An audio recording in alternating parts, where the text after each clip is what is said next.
बिस्मिल्लाहिर्रहमानिर्रहीम। अस्सलाम वालेकुम बच्चों। बच्चों जो आज हम टॉपिक पढ़ने जा रहे हैं वो थर्मो रेगुलेशन, और इसके साथ साथ हम थर्मो रेगुलेशन प्लांट्स को भी देखेंगे। थर्मो रेगुलेशन क्या चीज है, हम इसको बहुत दफा डिस्क्राइब कर चुके हैं, एक और दफा कर लेते हैं। थर्मो रेगुलेशन क्या चीज है बच्चे, वो कहता है the mechanism to regulate the internal temperature despite the change in external temperature is called as thermoregulation। या फिर थर्मोरेगुलेशन में इस चीज को भी कह सकता हूं कि the maintenance of internal temperature in a tolerable range.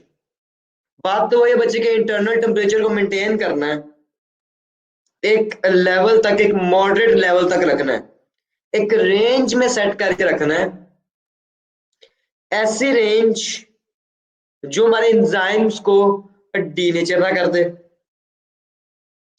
तो वो कहता है ओवरऑल क्या बॉडी के टेम्परेचर को मेंटेन करना क्या कहलाता है बच्चे, थर्मो रेगुलेशन। अब वो कहता है ये सिर्फ एनिमल्स में नहीं हो रहा, ये प्लांट्स में भी हो रहा है। तुम प्लांट्स में थर्मो रेगुलेशन में देखेंगे आज कि प्लांट्स में थर्मो रेगुलेशन क्या चीज है।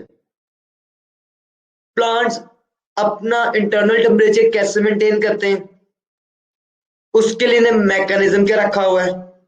अगर सडन चेंज आ जाए टेम्परेचर में फिर प्लांट्स क्या करते हैं। फिर हम देखेंगे हीट शॉक प्रोटीन्स क्या है। हम देखेंगे कि टेम्परेचर हाई हो रहा है,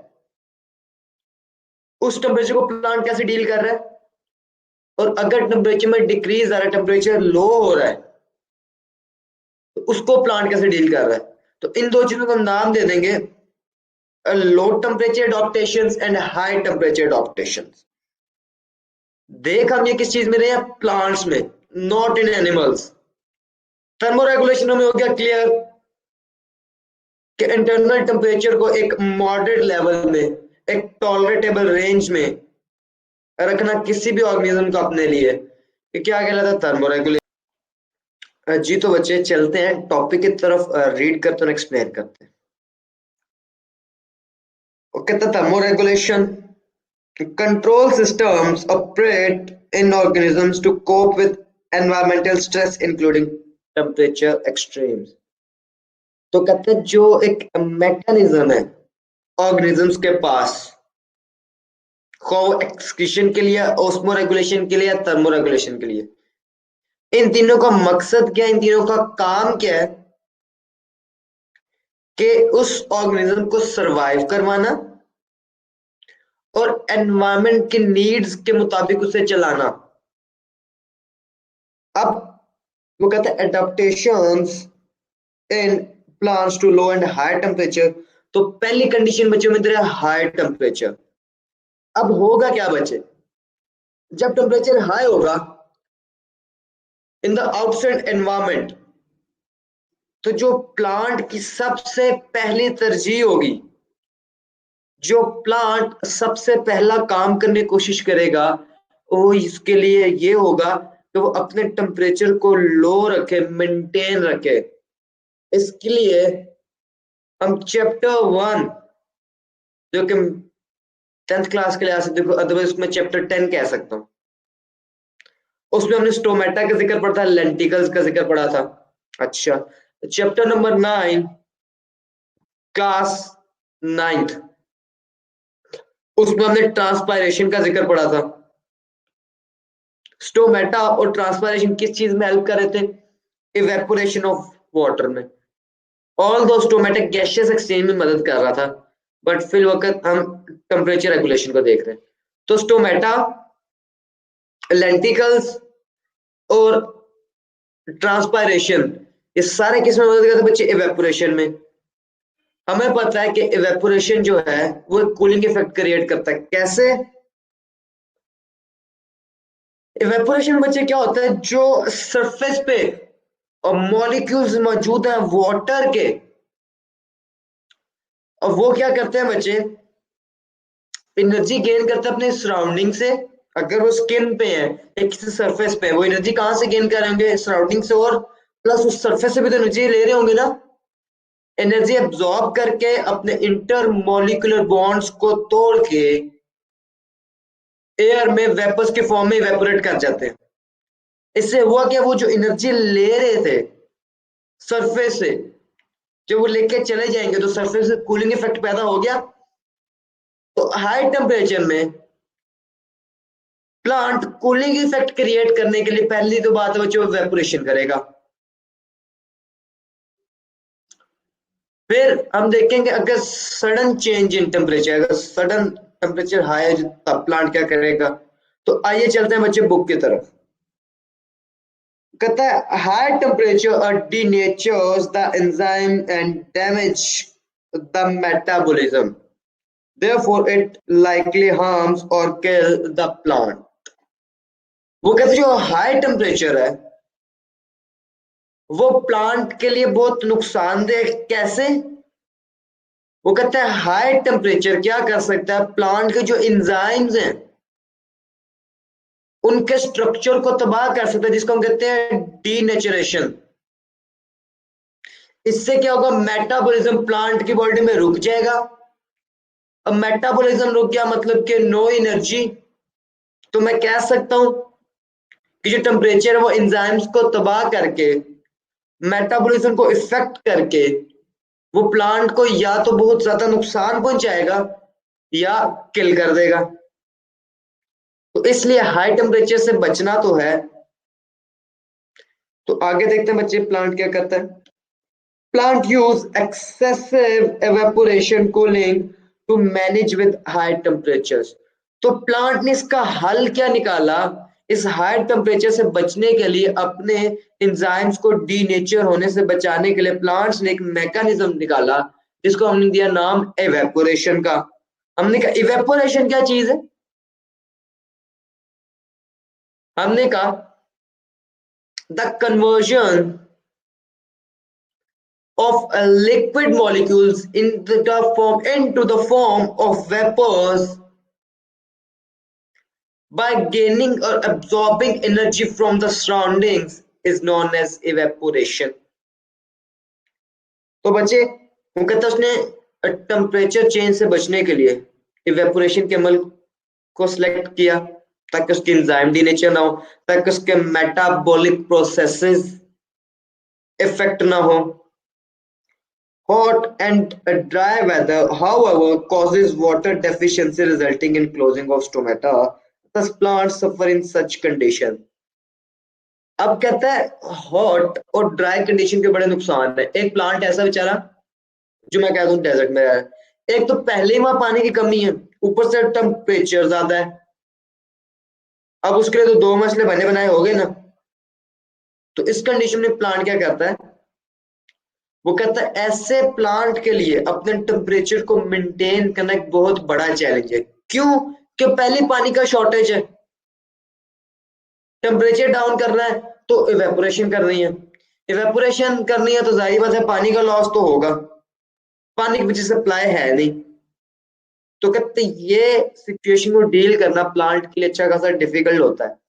उसके पास इसके लिए डेवलप्ड मैकेनिज्म होते हैं, इसको हम डिस्कस भी कर चुके हैं बच्चे। कैक्टस एग्जांपल हो चुके, लिव थिक होंगे, उनका सरफेस एरिया कम होगा, और जो उसके कांटे हैं कैक्टस के असल में वो उसके लीव्स हैं। थिक वेक्सिक्यूटिकल लेयर होगी ताकि पानी के लॉस को कम से कम किया जा सके। Most plants adapted to survive in heat stress as plant of temperate region face the stress of 40 Celsius and above temperature। तो कहता है जो टेरेस्ट्रियल प्लांट्स हैं, तो बच्चों में कहता है जो टेरेस्ट्रियल प्लांट्स हैं ये अच्छे खासे टेम्परेचर को बेयर करते हैं। कि गर्मी में अगर आप देखें तो टेम्परेचर तो 40 अबव चला जाता है। तो उस वक्त, तो वो कहता है उस वक्त इनके पास क्या एडॉप्टेशन है, इनके पास क्या मैकेनिज्म है कि 40 डिग्री सेल्सियस तक भी टेम्परेचर को बर्दाश्त कर लेते हैं। तो आगे चलते हैं बच्चे, पढ़ते हो कहते हैं sales of these plants synthesize large quantity of special proteins called heat shock proteins. In proteins का काम क्या होगा बच्चे? इन प्रोटीन्स का बच्चे काम होगा, तो बच्चों कहता है जो प्लांट के सेल्स हैं इस कंडीशन में प्रोटीन्स बनाते हैं जिनको बच्चे हम नाम देते हैं हीट शॉक प्रोटीन्स का। इन प्रोटीन्स का फंक्शन बड़ा इंपॉर्टेंट है। ये प्रोटीन्स करते क्या बच्चे? ये जो प्लांट के एंजाइम्स हैं इनको एम्ब्रेस, जस्ट लाइक मैं कहूं बाहों में ले लेना, इनको सराउंड कर लेना, इनको प्रोटेक्शन दे देगी अपने साए के नीचे। तो ये जो हीट शॉक प्रोटीन्स हैं इनके नाम से हमें समझ चल रहा है कि ये हीट शॉक से बचाएंगी किसको? एंजाइम्स को।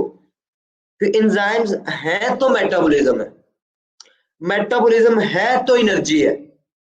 तो ये बच्चे दोबारा मैं लाइन रीड कर रहा हूं। With the cells of this plants, किन प्लांट्स की? टेरेस्ट्रियल प्लांट्स की बात हो रही है। The cells of these plants synthesize a large quantity of special proteins called heat shock proteins. ये बच्चे एक बड़ा इंपॉर्टेंट शॉर्ट क्वेश्चन है, हीट शॉक प्रोटीन। वो कहता है इन प्लांट के सेल काफी क्वांटिटी में प्रोटीन प्रोड्यूस करते हैं जिसको हम कहते हैं heat shock protein. These protein embrace enzymes and other proteins, thus help to prevent a denaturation. तो ये क्या करते हैं? एंजाइम्स को कहते हैं एनवेलप बना लेते हैं, एक लिहाफ बना लेते हैं। उससे होता कि एंजाइम की डीनेचुरेशन को रोक देते हैं, बचा लेते हैं। एंजाइम्स को बचा लिया मतलब मेटाबॉलिक प्रोसेसेस को बचा लिया। तो इस तरह हाई टेम्परेचर को, तो बच्चे इस तरह हमने देखा कि प्लांट ने हाई टेम्परेचर को डील किया थ्रू हीट शॉक प्रोटीन्स और थ्रू इवेपोरेशन। दो चीजें इस्तेमाल की, इवेपोरेशन और हीट शॉक प्रोटीन इस्तेमाल करते हुए हाई टेम्परेचर में प्लांट ने अपने इंटरनल कंडीशंस को मेंटेन रखा इन सेंस ऑफ थर्मोरेगुलेशन। अब मैं बच्चे लो टेम्परेचर एडाप्टेशन की तरफ जा रहा हूं कि अगर टेम्परेचर डिक्रीज हो रहा हो, कम हो रहा हो, जैसे मेरे नॉर्दर्न एरियाज उनमें बर्फबारी होती है तो टेम्परेचर तो माइनस में क्या होता है, तो वो प्लांट कैसे सरवाइव कर रहे हैं? प्लांट को बच्चे याद रखिएगा लो टेम्परेचर में सबसे बड़ा चैलेंज ये है कि उसके सेल्स के अंदर वाटर कहीं फ्रीज ना दे, वाटर क्रिस्टल ना बना ले। अगर वाटर फ्रीज हो गया, क्रिस्टल बना लिए या दूसरे सब्सटेंसेस ने क्रिस्टल बना लिए तो उसके सेल को मैं कहता हूं तो जैम कर देंगे, सारी मूवमेंट जैम कर देंगे, फ्रीज कर देंगे उसके सेल्स को। तो सर्दियों में प्लांट के पास चैलेंज है कि अपने सेल्स को फ्रीज होने से बचाना है, वाटर के क्रिस्टल्स बनने से रोकना है। वाटर के क्रिस्टल्स बनने को अगर वो रोक रहा है तो तब वो कामयाब है अपने सर्वाइवल में। तो बच्चे अब चलते हैं कि प्लांट्स लो टेम्परेचर में कैसे सरवाइव कर रहे हैं और उनके पास सबसे बड़ा चैलेंज क्या है लो टेम्परेचर में, उस चैलेंज को डील कैसे कर रहे हैं। तो low temperature, in low temperature the fluidity of the cell membrane is altered because lipids of the membrane become locked into the crystalline structures which affects the transport of solute। तो कहता है low temperature में क्या हुआ कि जो cell membrane की fluidity है, जिसका सेल मेम्ब्रेन का करेक्टर है फ्लूइडिटी, उसको अल्टर कर दिया जाता है, उसको चेंज कर दिया जाता है। क्यों चेंज किया जाता है? लो टेम्परेचर की वजह से। उस चेंज की वजह से होगा क्या, जो सोल्यूट की मूवमेंट है through the membrane, through the lipid bilayer, वो इफेक्ट हो जाएगी। तो मैं इस लाइन को रीड कर रहा हूं, वो कहता है in the low temperature the fluidity of the cell membrane is altered. वो कहता है लो टेम्परेचर में जो फ्लूइडिटी है सेल मेम्ब्रेन की उसको चेंज कर दिया, तब्दील कर दिया जाता है। बिकॉज किस वजह से? the lipids of the membrane become locked into crystalline structure। Low temperature होने की वजह से जो थोड़े बहुत क्रिस्टल बन रहे हैं वो इस मेम्ब्रेन को लॉक कर देते हैं। वो क्रिस्टल्स क्या करते हैं? इंटरकनेक्शन बना लेते हैं उन लिपिड्स के साथ जो मेम्ब्रेन में मौजूद है, कुछ एक लॉक हुआ स्ट्रक्चर बन गया जिसमें मूवमेंट करना थोड़ा मुश्किल हो गया। विच इफेक्ट, अब इस का इफेक्ट क्या हुआ? Which effect the transport of solute. तो इस लिपिड्स का क्रिस्टल्स के साथ लॉक होने का नुकसान क्या हुआ या इफेक्ट क्या हुआ? जिस सोल्यूट्स की मूवमेंट है वो रिड्यूस होगी, सोल्यूट्स की मूवमेंट अफेक्टेड होगी। बात शुरू हो रही है लो टेम्परेचर की वजह से, करते करते सोल्यूट्स तक बात आई कि सोल्यूट्स की जो ट्रांसपोर्टेशन है वो इफेक्ट हो जाएगी। आगे चलते हैं बच्चे। The structure of the membrane proteins is also affected। तो बच्चे लिपिड बायलेयर में हम फ्लूइड मोज़ेक मॉडल में पढ़ते थे ना कि प्रोटीन मॉलिक्यूल्स आर एम्बेडेड।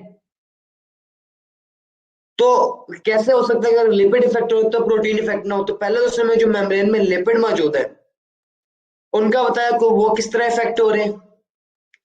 फिर अब हमें प्रोटीन के बारे में बताने लगे जो मेम्ब्रेन में प्रोटीन मौजूद हैं सेल के, प्लांट सेल के, वो कैसे इफेक्ट हो रहे हैं। वो कहते हैं structure of membrane proteins is also affected। Plant respond to cold stress by increasing proportion of unsaturated fatty acids। अब प्लांट इसको डील कैसे करता है? वो अपने सेल के अंदर अनसैचुरेटेड फैटी एसिड्स की कंसंट्रेशन को मेंटेन करके रखता है। बच्चे सैचुरेटेड फैटी एसिड्स क्या है और अनसैचुरेटेड फैटी एसिड्स क्या है? तो बच्चे सैचुरेटेड फैटी एसिड्स ऐसे फैटी एसिड्स हैं, ये ऐसे लिपिड्स हैं जो बच्चे टेम्परेचर लो होने के साथ या फिर मैं कहूंगा जिनको वो रूम टेम्परेचर पे सॉलिड फॉर्म में पाए जाते हैं। तो हम तो सॉलिड फॉर्म से बचना है, तो इस वजह से प्लांट अपने सेल में अनसैचुरेटेड फैटी एसिड्स की कंसंट्रेशन को मेंटेन करता है लो टेम्परेचर कंडीशन में। क्यों? क्योंकि जो अनसैचुरेटेड फैटी एसिड्स है बच्चे, एग्जांपल इनकी आ जाएगी ऑयल। ऑयल और घी में क्या फर्क है? जो घी है ये टेम्परेचर डाउन होने के साथ जम जाता है जबकि ऑयल जमता नहीं है। तो जो अनसैचुरेटेड फैटी एसिड्स हैं वो प्लांट सेल में हेल्प करेंगे कि वो जमेंगे नहीं, वो फ्रीज नहीं होंगे। which help membrane to maintain structure at low temperature by preventing crystal formation। तो इनने काम क्या किया? क्योंकि ये लो टेम्परेचर पे भी ऑयल फॉर्म में रहते हैं, मतलब ये सॉलिड में कन्वर्ट नहीं होते। कौन बच्चे? Unsaturated fatty acids. ये प्लांट की मेम्ब्रेन को मदद करते हैं, हेल्प करते हैं तो जो क्रिस्टलाइज स्ट्रक्चर बनने हैं वो ना बनने दिए जाएं। जितना फ्रीजिंग से बचाया जा सके सेल के मटेरियल को उतना बचाएं। मजीद आगे चलते हैं बच्चे। वो कहते हैं इसके से थोड़ा सा में इश्यू है। वो कहते हैं जो हमने एडॉप्टेशन पढ़ी अब कि अनसैचुरेटेड फैटी एसिड्स मेंटेन कर लेना, ये प्लांट को स्लो काम करना पड़ता है इसके लिए। तो बच्चे वो कहता है इनके लिए प्लांट्स को टाइम ज्यादा चाहिए। तो वो कहता है कि अगर तो ग्रेजुअली चेंज आ रहा है, टेम्परेचर ग्रेजुअली लो हो रहा है आहिस्ता आहिस्ता, फिर तो प्लांट्स इस मैकेनिज्म को इस्तेमाल कर लेंगे। पर कहता है अगर अचानक टेम्परेचर में डिक्रीज है तो वो प्लांट के लिए जरा स्ट्रेसफुल होता है। वो इस चीज को मैं बताने जा रहा है। वो कहता है this adaptation required time because of this reason a rapid chilling of plant is more stressful than gradual drop in air temperature. तो कहता है अगर तो gradually slowly Aahista Aahista temperature decrease environment वो तो प्लांट के लिए हेल्पफुल है। जब अगर अचानक टेम्परेचर लो हुआ वो प्लांट के लिए थोड़ा स्ट्रेसफुल है। मजीद आगे चलते हैं बच्चों। कहते हैं freezing temperature causes ice crystal formation. तो कहते हैं जब टेम्परेचर माइनस में चले जाते हैं, ज्यादा लो हो जाता है, तो चांसेस बढ़ जाते हैं कि जो प्लांट सेल में वाटर है उसके आइस क्रिस्टल बन सकते हैं। आइस क्रिस्टल बन गया मतलब सब कुछ जैम हो गया, हर चीज फ्रीज होगी, तो मूवमेंट ऑफ मॉलिक्यूल हो नहीं, एंजाइम्स के लिए रिक्वायर्ड टेम्परेचर मेंटेन हुआ नहीं, तो प्लांट की तो डेथ हो जाएगी। तो देखते हैं इस चीज को वो कैसे डील करता है। The freezing temperature causes ice crystal formation. The confinement of ice formation around the cell wall does not affect as badly and plants survive. However, plants this ice formation within the protoplasm perforates a membrane and organelle, hence killing the cell. वो कहते हैं दो condition है। वो कहते हैं अगर ये जो आइस के क्रिस्टल्स हैं, जो पानी के जमने के बाद आइस क्रिस्टल्स हैं, ये प्लांट के सेल के बाहर हो, तब तो कहते चलो प्लांट का गुजारा हो जाता है, नुकसान होता है पर बचत हो जाती है, उसकी जान नहीं जाती, वो किल नहीं होता। जब तो कहते हैं ज्यादा मसला तब है कि अगर प्रोटोप्लाज्म बच्चे क्या चीज है, साइटोप्लाज्म और प्रोटोप्लाज्म में क्या फर्क है? न्यूक्लियर इन्वेलप, सेल मेम्ब्रेन से लेके न्यूक्लियर इन्वेलप तक जितना भी मटेरियल है सेल में, वो बच्चे क्या कहलाता है? साइटोप्लाज्म। जबकि सेल मेम्ब्रेन के अंदर, किसी भी सेल की सेल मेम्ब्रेन के अंदर जितना भी मटेरियल है सारा क्या कहलाएगा? प्रोटोप्लाज्म। बच्चे साइटोप्लाज्म क्या है? न्यूक्लियस से लेके सेल मेम्ब्रेन तक का पोर्शन जितना भी बचता है उसमें जो भी चीजें हैं। जबकि अगर न्यूक्लियस को भी उसमें इंक्लूड कर दो और हम पूरे सेल मेम्ब्रेन के अंदर जितनी चीजें हैं सारी क्या है? प्रोटोप्लाज्म। तो अगर ये आइस फॉर्मेशन प्रोटोप्लाज्म में हो जाए तो उसके ऑर्गेनेल्स को भी इफेक्ट करती है, उसके मैकेनिज्म को भी इफेक्ट करते हैं, किसके? प्लांट के सेल को। तो इस तरह सेल की भी डेथ हो सकती है और प्लांट की भी डेथ हो सकती है।